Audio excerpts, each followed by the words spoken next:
Hello बच्चों, कैसे हैं आप सब।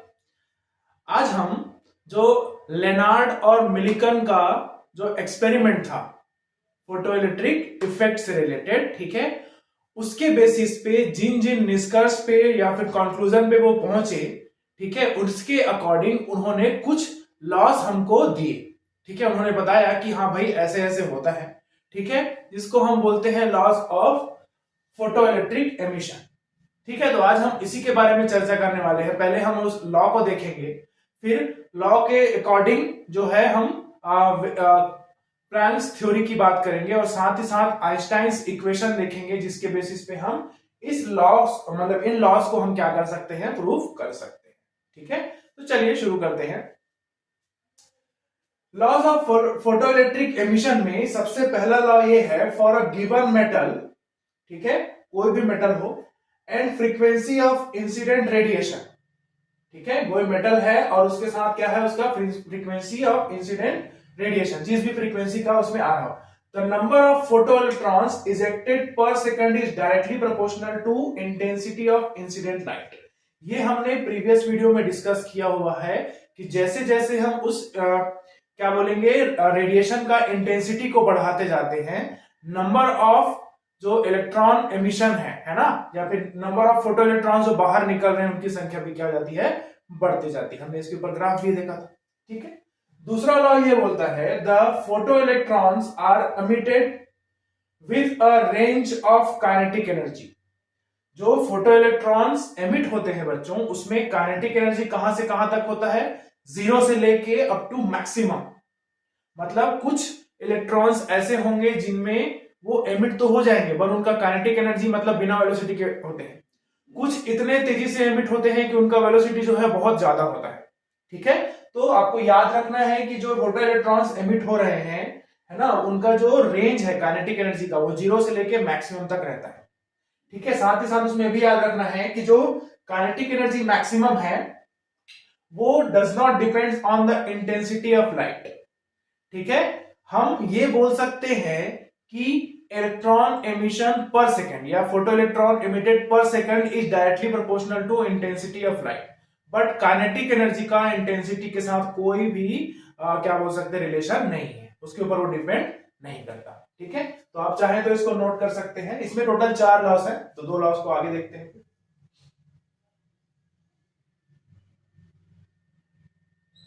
चलिए बच्चों, अब हम आगे के लॉस को डिस्कस कर लेते हैं, जिसमें थर्ड है, the maximum kinetic energy is directly proportional to frequency of incident light.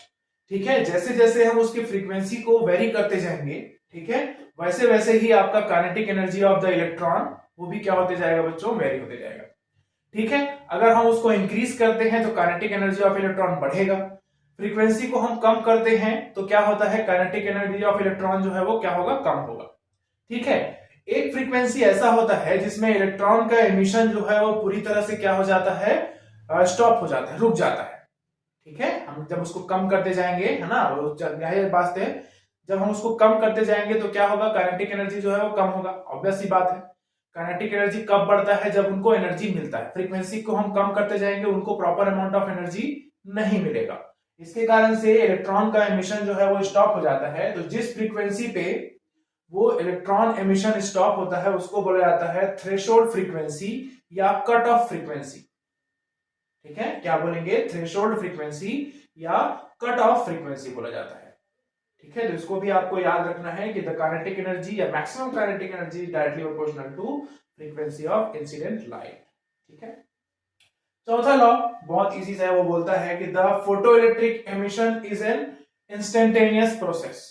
Instantaneous process का मतलब ये हुआ बच्चों कि जैसे ही किसी मेटल सरफेस पे इंसिडेंट रे जो है वो स्ट्राइक करेगा, उसके स्ट्राइक करते ही इलेक्ट्रॉन का एमिशन जो है वो स्टार्ट हो जाता है। ठीक है, इलेक्ट्रॉन जो है वहां से निकलना स्टार्ट हो जाता है। ठीक है, उसमें जो टाइम का गैप रहता है वो लगभग रहता है 10⁻⁹ सेकंड से भी कम। ठीक है, नैनो सेकंड से भी कम होता है, इसलिए हम उसको बोलते हैं कैसा प्रोसेस, इंस्टेंटेनियस प्रोसेस। ठीक है, तो ये जितने भी उनका एक्सपेरिमेंट था जिसके बेसिस पर उन्होंने ग्राफ बनाया था, उन्हीं को उन्होंने लॉ के रूप में बताया कि 4 लॉ थे। ठीक है, पहला लॉ जो है वो ये बोलता है कि जो आपका इलेक्ट्रॉन का एमिशन है वो इंटेंसिटी के ऊपर डिपेंड करता है। ठीक है, इस तरह से आपके चारों लॉज जो है वो कंप्लीट। ठीक है, अब इसी को प्लैंक, है ना, मैक्स प्लैंक ने अलग तरीके से देखा, और साथ ही साथ उनके वेव थ्योरी को प्लैंक्स के जो थ्योरी था, ठीक है, क्वांटम थ्योरी बोलते हैं, उसके अकॉर्डिंग आइंस्टाइन ने क्या किया, अपना इक्वेशन दिया। ठीक है, तो चलिए उसको डिस्कस कर लेते हैं। ठीक है, चलिए बच्चों, जो मैक्स प्लैंक्स थे, है ना, उनका जो थ्योरी था, या हम बोल सकते हैं हाइपोथेसिस, ठीक है, जिसको हम बोलते हैं प्लैंक्स हाइपोथेसिस, उसके बारे में बात कर लेते हैं। उन्होंने बताया क्वांटाइजेशन ऑफ रेडिएशन। ठीक है, क्लास 11th में आपने ब्लैक बॉडी रेडिएशन पढ़ा होगा। ब्लैक बॉडी रेडिएशन में उन्होंने बताया कि जो क्या बोल सकते हैं एनर्जी है या एनर्जी डिस्ट्रीब्यूशन है, वो किसका फंक्शन होता है, वेवलेंथ का। ठीक है, उसी के अकॉर्डिंग उनका ये कहना था कि अगर कोई ऑसिलेटर है जो मतलब क्या कर रहा है, इलेक्ट्रोमैग्नेटिक वेव रेडिएट कर रहा है, वो एमिट कर रहा है, ठीक है, तो उसका जो एनर्जी होगा वो होता है किसके equal, integral multiple of the product of Planck constant and frequency.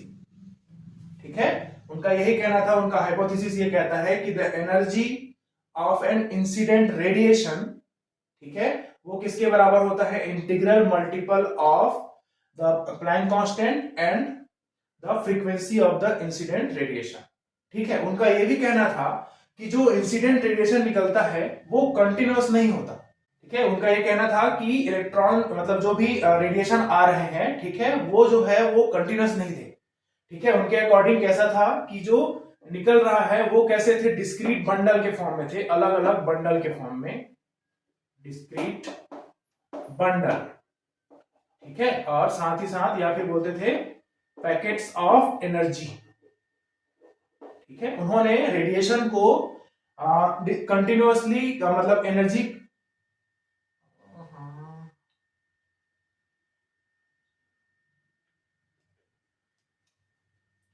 उनका कहना था कि जो रेडिएशन एमिट हो रहा है वो कंटिन्यूअस नहीं है, वो किस फॉर्म में होते हैं, डिस्क्रीट बंडल्स ऑफ एनर्जी या पैकेट्स ऑफ एनर्जी के फॉर्म में होते हैं। ठीक है, तो उनका जो पैकेट था, जो बंडल था, उन्होंने उसको नाम दिया क्वांटा। ठीक है, या फोटॉन बोलते थे, फोटॉन, फोटॉन, फोटॉन और क्वांटा। ठीक है, तो जो पैकेट्स ऑफ एनर्जी था उसको उन्होंने नाम दिया था फोटॉन और क्वांटा। ठीक है, ये जो प्लैंक कांस्टेंट है बच्चों, इसका वैल्यू होता है 6.62 into 10 to the power -34 joule से। ठीक है ना, इंटीग्रल मल्टीपल ऑफ मतलब n का वैल्यू क्या हो जाएगा आपका, n मतलब 0 +-1 +-2, इस तरह से ऐसे जाएगा। ठीक है, तो उनका यही कहना था कि जो भी एनर्जी बन रहा है ना, अब इसमें जो है अगर मैं एक फोटॉन की एनर्जी की बात करूं, एनर्जी ऑफ 1 फोटॉन, तो ये कितना हो जाएगा, h न्यू।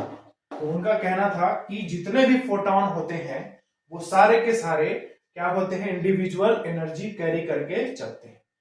जो भी रेडिएशन होता है वो कंटिन्यूअस ना होके कैसा रहता है, पैकेट या बंडल के फॉर्म में रहते हैं, किसके, एनर्जी के। ठीक है, जिसको उन्होंने नाम दिया था फोटॉन और क्वांटा। इसी को अगर हम कुछ इस तरह सोचें, जो स्पीड ऑफ लाइट था वो किसके बराबर हो जाता है, लैम्डा इंटू फ्रीक्वेंसी के। ठीक है, स्पीड ऑफ लाइट जो है वो किसके बराबर, लैम्डा इंटू फ्रीक्वेंसी। तो अगर फ्रीक्वेंसी का वैल्यू निकालें यहां से, तो ये क्या हो जाएगा, c/लैम्डा। ठीक है, इसको यहां पर पुट कर देंगे बच्चों, तो E जो एनर्जी ऑफ ईच फोटॉन है वो कैसे मिलेगा, h, यहां पे न्यू जगह में h c/लैम्डा।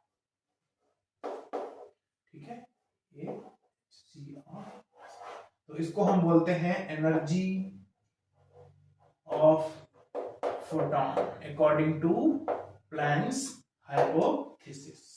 ठीक है ना, आपको याद रखना है कि उनका ये कहना था कि जो भी रेडिएशन इंसिडेंट हो रहा है किसी ऑसिलेटर से, ठीक है, वो जो है उसका जो एनर्जी है वो इंटीग्रल मल्टीपल होता है कांस्टेंट, मतलब product of a constant and frequency of the incident radiation.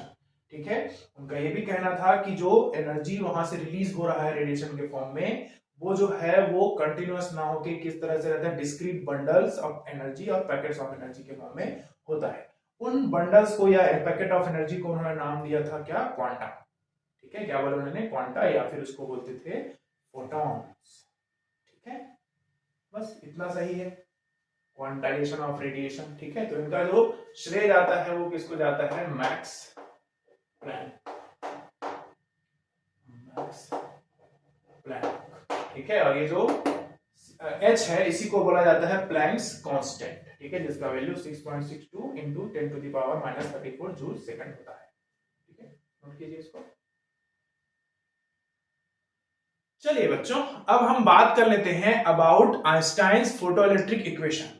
ठीक है, देखिए पहले क्या था, जब प्लैंक ने यह बताया कि जो एनर्जी है या रेडिएशन जो होता है वो पैकेट ऑफ या फिर डिस्क्रीट पैकेट ऑफ एनर्जी के फॉर्म में होता है। ठीक है, बंडल ऑफ एनर्जी के फॉर्म में, या क्या बोलेंगे, पैकेट ऑफ एनर्जी के फॉर्म में, जिसको उन्होंने नाम दिया था क्वांटा। ठीक है, साथ ही साथ उन्होंने ये बताया था कि जो एक एक क्वांटा में या एक एक फोटॉन में जो एनर्जी होगा वो कितना होगा, E is equal to h. ठीक है, अब आइंस्टाइन ने इसी इक्वेशन के थ्रू, है ना, और साथ ही साथ प्लैंक्स के जो हाइपोथेसिस था उसको यूज करके फोटोइलेक्ट्रिक इफेक्ट को फिर से समझाया। उनका यह कहना था, उनके अकॉर्डिंग, कि एक फोटॉन जो है, एक फोटॉन जो है एक इलेक्ट्रॉन से जाके क्या होगा, टकराएगा। ठीक है, एक फोटॉन जो है वो एक इलेक्ट्रॉन से जाके टकराएगा और अपना सारा एनर्जी किसको दे देगा, इलेक्ट्रॉन को। ठीक है, एक फोटॉन जो है एक इलेक्ट्रॉन से ही जाके टकराएगा और अपना सारा एनर्जी क्या करेगा, वो इलेक्ट्रॉन को दे देगा। जाहिर सी बात है, इलेक्ट्रॉन को एनर्जी मिलेगा तो उसका काइनेटिक एनर्जी क्या होगा, इंक्रीज होगा। ठीक है, आइंस्टाइन का यह कहना था कि जो एनर्जी इलेक्ट्रॉन को मिला है कहां से, फोटॉन से, उसको वो दो भागों में बांट लेता है। पहला भाग जो है ना, इस एनर्जी का एक पार्ट क्या करता है, वर्क फंक्शन को ओवरकम करने के काम आता है। ठीक है, to overcome the work function, या जब तक वर्क फंक्शन से ज्यादा एनर्जी नहीं होगा वो मेटल के सरफेस को छोड़ के बाहर नहीं निकलेगा। ठीक है, तो जो एनर्जी इलेक्ट्रॉन को फोटॉन से मिलता है जब उसके पास टकराता है, ठीक है, उसे टकराता है, तो वो दो भाग में बढ़ता है। पहला एनर्जी जो है वो क्या करता है, जो पहला पार्ट रहता है वो वर्क फंक्शन को ओवरकम करने के काम आता है। दूसरा जो है उसकी काइनेटिक एनर्जी को क्या करता है, इंक्रीज करता है। Increase this kinetic energy. ठीक है, मतलब आप समझ सकते हैं कि पहला वाला जो पार्ट है वो सिर्फ और सिर्फ इलेक्ट्रॉन को मेटल सरफेस से बाहर निकलने के काम आता है। हमने इलेक्ट्रॉन एमिशन का डेफिनेशन में पढ़ा था, विदाउट गिविंग एनी वेलोसिटी। ठीक है, जो दूसरा पार्ट है, उस एनर्जी का दूसरा पार्ट, वो क्या करता है, काइनेटिक एनर्जी को इंक्रीज करता है। किसके, इलेक्ट्रॉन के, ताकि वो एनोड की तरफ क्या हो सके, अट्रैक्ट हो सके, है ना।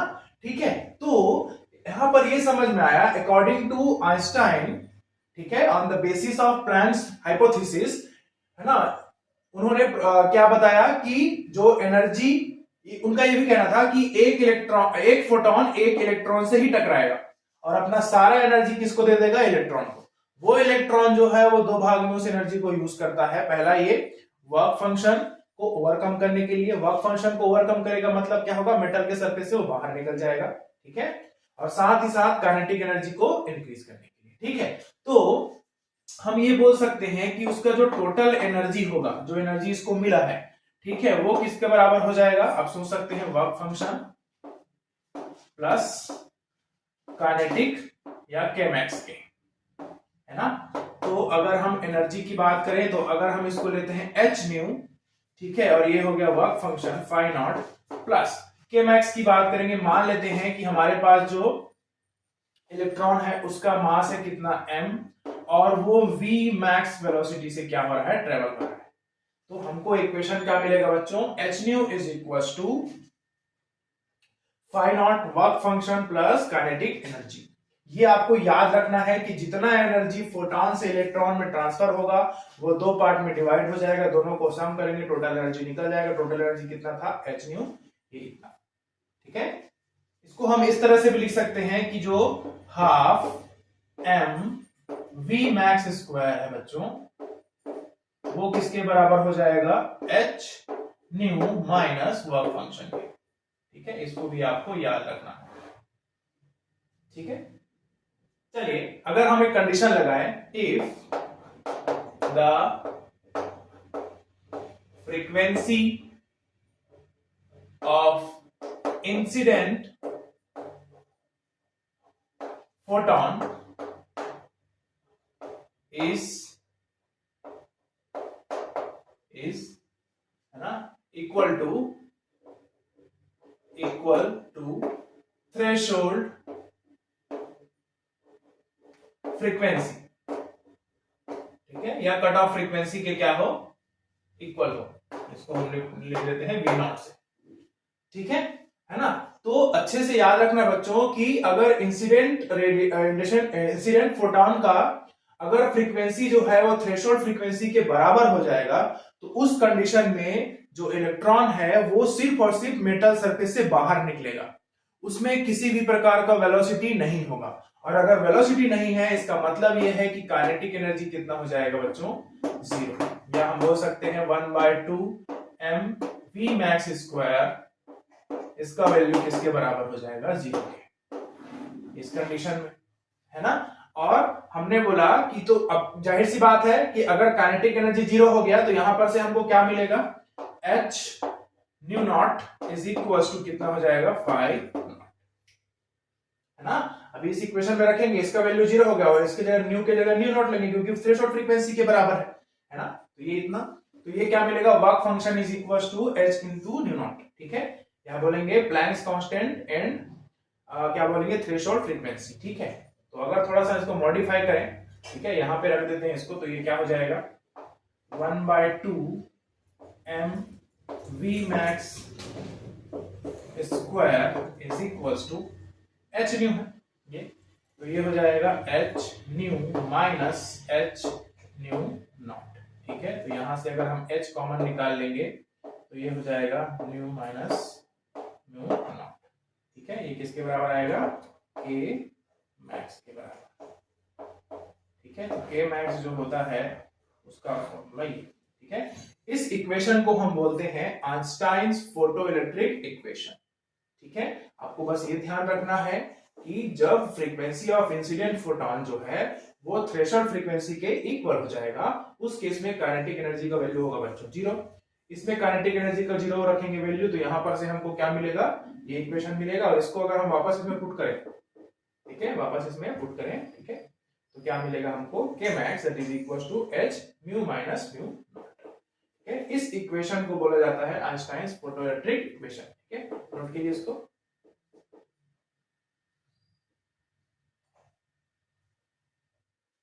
चलिए बच्चों, अब आइंस्टाइन का जो इक्वेशन था और उनका जो थ्योरी था उसके अकॉर्डिंग हम फोटोइलेक्ट्रिक एमिशन का जो लॉ है उसको क्या करते हैं, एक्सप्लेन करके देखते हैं। ठीक है, कि क्या उससे रिलेट होता है, क्या उसको एक्सप्लेन कर पाता है। ठीक है, तो जो फर्स्ट लॉ था वो ये बोलता था कि जैसे जैसे हम इंसिडेंट रे का इंटेंसिटी को बढ़ाएंगे, नंबर ऑफ क्या होगा, इलेक्ट्रॉन जो है वो मतलब क्या बोलेंगे, नंबर ऑफ फोटो इलेक्ट्रॉन्स जो है वो क्या हो जाते हैं, इंक्रीज हो जाते हैं।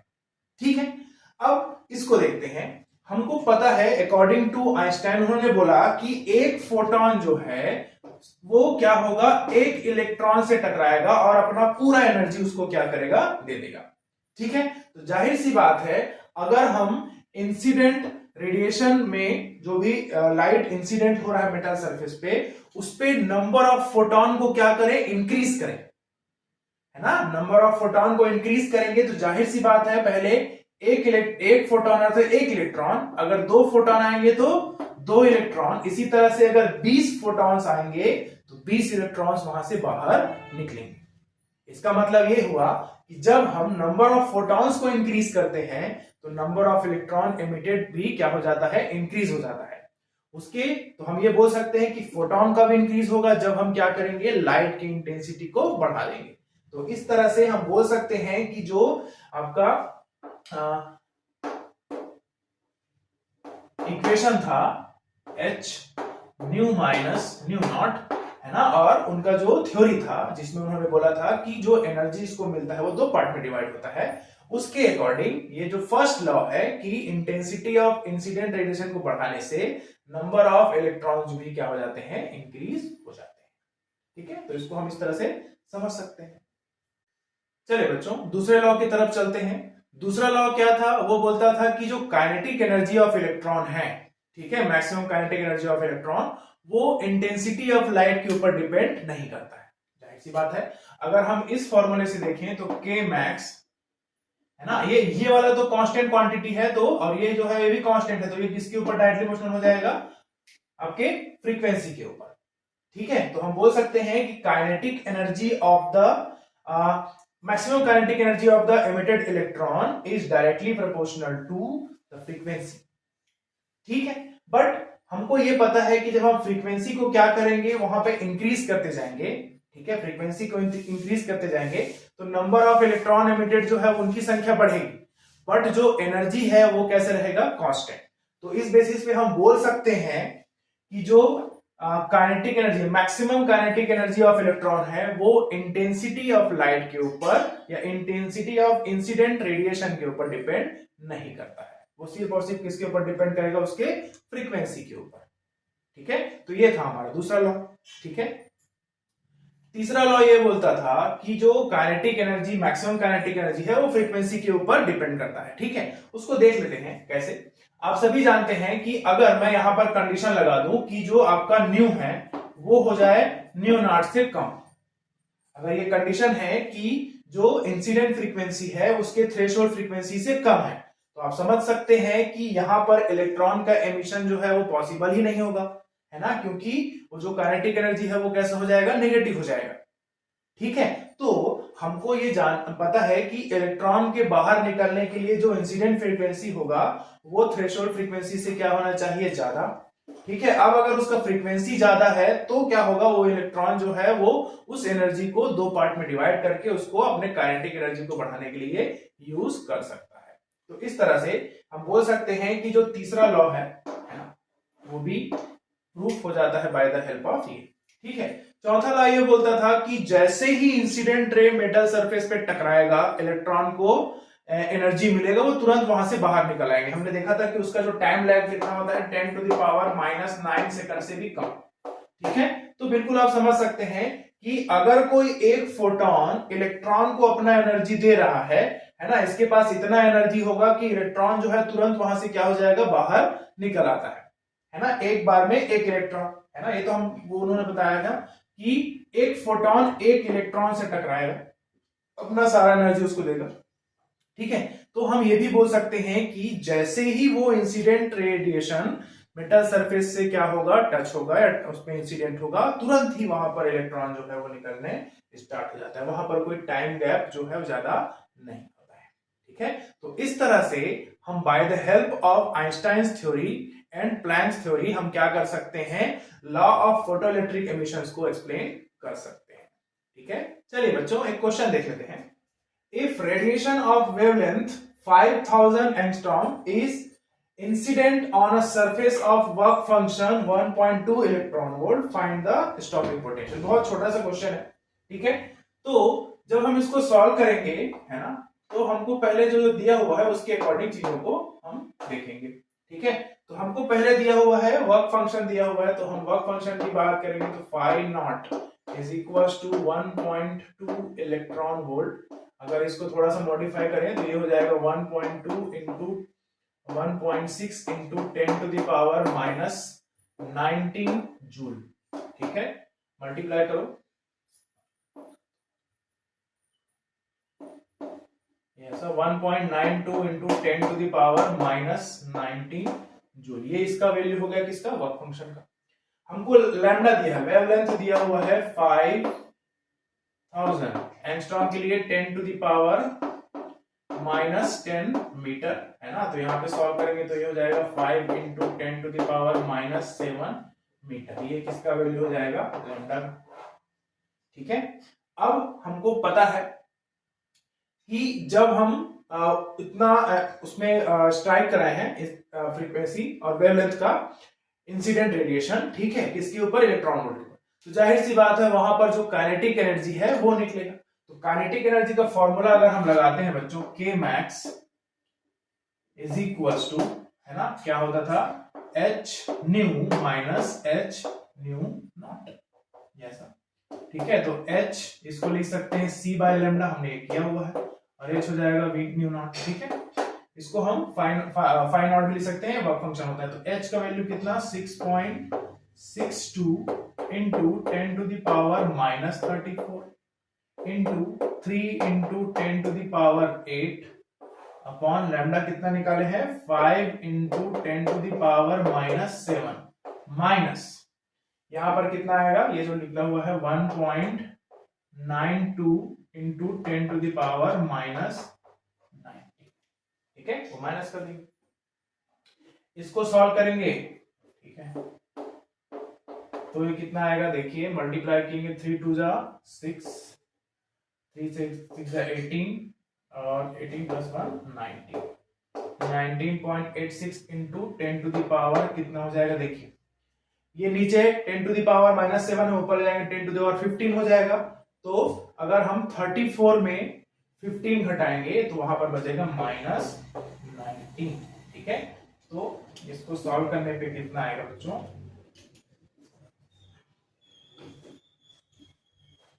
ये आ जाएगा 19.86 into 10 to the power minus 19, ठीक है। और ये 5 बचा हुआ है नीचे, तो ये हो जाएगा 5, है ना, माइनस में लगाएंगे 1.92 into 10 to the power minus 19, ठीक है। तो आप क्या करेंगे, पहले इसको 5 को इससे डिवाइड करेंगे, ठीक है।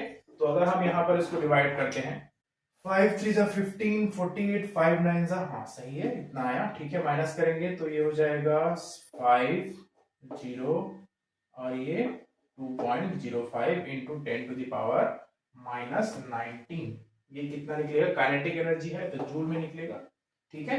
अब हमने एक फॉर्मूला पढ़ा था, हमको निकालना है स्टॉपिंग पोटेंशियल, है ना। तो हमने पढ़ा था formula EV0 is equal to K max, है ना, बस इसी में V0 का वैल्यू हमको निकालना है, ठीक है। तो के मैक्स डिवाइडेड बाय E, ठीक है। तो इस तरह से आप इसको सॉल्व कर सकते हैं, ठीक है ना। इसको आप सॉल्व कीजिएगा, के मैक्स की जगह इसको रखिए, अपॉन कितना हो जाएगा, E का value 1.6 into 10 to the power minus 19, 10 to the power minus 19 से कट जाएगा तो आपको वैल्यू मिल जाएगा, ठीक है। तो इस तरह से हम फोटो इलेक्ट्रिक इफेक्ट के बारे में हमने पढ़ा, ठीक है। जितने एक्सपेरिमेंट थे उसको डिटेल स्टडी किए थे, उसके सारे बारे में पढ़ा, उसके लॉस को जाना, ठीक है। साथ ही साथ उस लॉ को एक्सप्लेन करने का जो प्लैंक्स थ्योरी था वो, साथ ही साथ आइंस्टाइन के थ्योरी को भी हमने देखा, ठीक है। आई होप आपको चीजें समझ में आई हो, अपने बुक से एक बार रीड कीजिए, ठीक है, आपको भी लगेगा कि हाँ यार काम का है, ठीक है। Thank you.